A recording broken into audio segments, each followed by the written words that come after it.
কান পরাতে কাজ হবে না, বুঝে গেছি চাল। ভারত থেকে আনবো না আর বস্তা পচা মাল। গীতার সাথে সীতার সোহাগ, নেই যে তাতে রাগ। বাংলাদেশটা তোদের ভাবিস, ভাগবে ভাগ।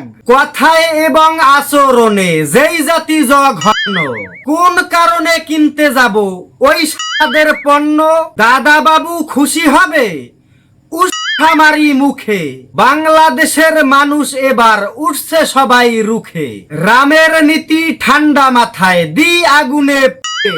জয় শ্রীরাম লাফাস নে আর রাখছি কবর খুঁড়ে। গীতার সাথে সীতার সোহাগ, নেই যে তাতে রাগ। বাংলাদেশটা তোদের ভাবিস, ভাগবে ভাগ।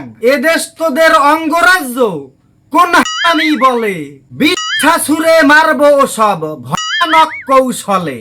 মশাই মশাই করে তোদের থাকবো পায়ের কাছে। স্বপ্নগুলো কাউয়া হয়ে ঝুলছে মরা গাছে। এই সীমানায় যেই পা দিবি ধরবো গলা চেপে।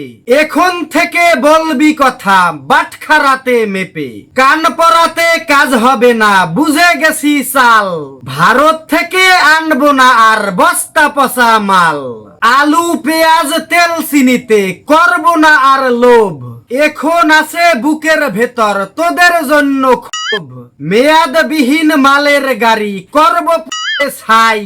গান্ধী নেহেরুদের জায়গা বাংলাদেশে নাই। সুপ্রিয় দর্শক মন্ডলী, কবিতাটি রীতা ফারিয়া ঋষি আপার লেখা। সবাই তার জন্য দোয়া করবেন এবং কবিতাটি ভালো লাগলে শেয়ার করতে ভুলবেন না। ধন্যবাদ সবাইকে।